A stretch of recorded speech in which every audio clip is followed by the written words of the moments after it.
part of the staff association back in the old days, they had what they called the Konk Show. It was a takeoff on the old laugh-in Gong Show. Well, once that got bonged, you were off, right?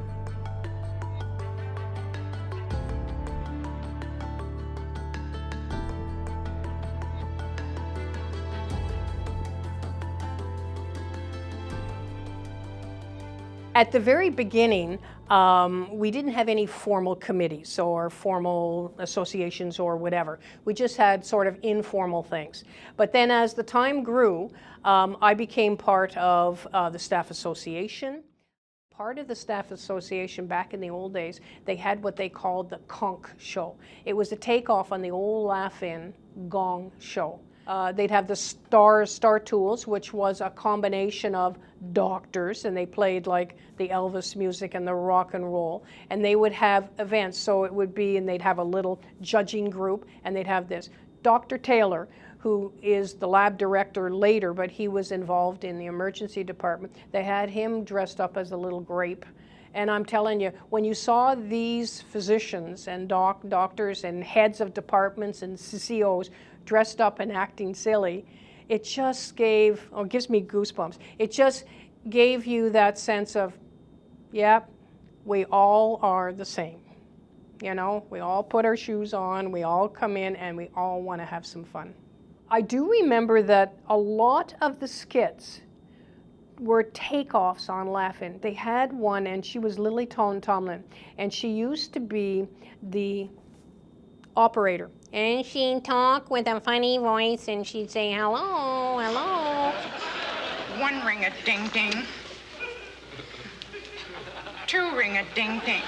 A gracious good afternoon. They would always have somebody that would start that with the Konk Show as well. So some of the skits that were there actually made their way to our side, but others were beautiful skits. Some people, you'd say, oh my God, she's got a beautiful voice. But usually they'd always add the humor in and bring somebody that couldn't sing anything at all, and they'd come right afterwards, and not with the big cane, but almost like, nope, you're gong. I was also involved with arranging the supervisory management retreats. That was the very first one was in 1991, and I coordinated them with the CCOs at the time. And it was a team building type of exercise, but it was mostly lots of fun. I love coordinating all of those things. So for me, it was a fun type thing. I never thought of it as a job. So the very first one was at Stratmere, and that was just out north of North Gore way.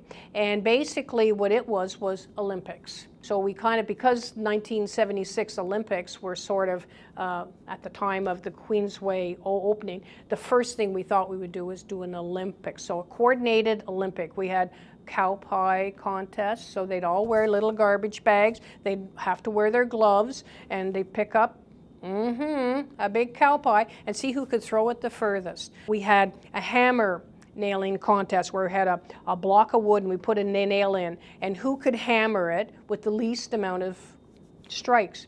Women always won that. Men always thought they could do it with one big blow, and they'd miss it all the time and stuff. But we had another one at Pinto Valley, and it was a rodeo style. So we had watermelon eating contests, spitting out the seeds, rodeo where they put all their shoes into a pile. They had to ride on a goat and go and get their shoes. So we had all of that. As each year, as new supervisors came in, their comments were that they just loved it because they got to see everybody, because the hospital was starting to get bigger and bigger, and it was growing, right? So it's harder to get to know everybody, and they just felt that that was the part of, wow, this is the spirit.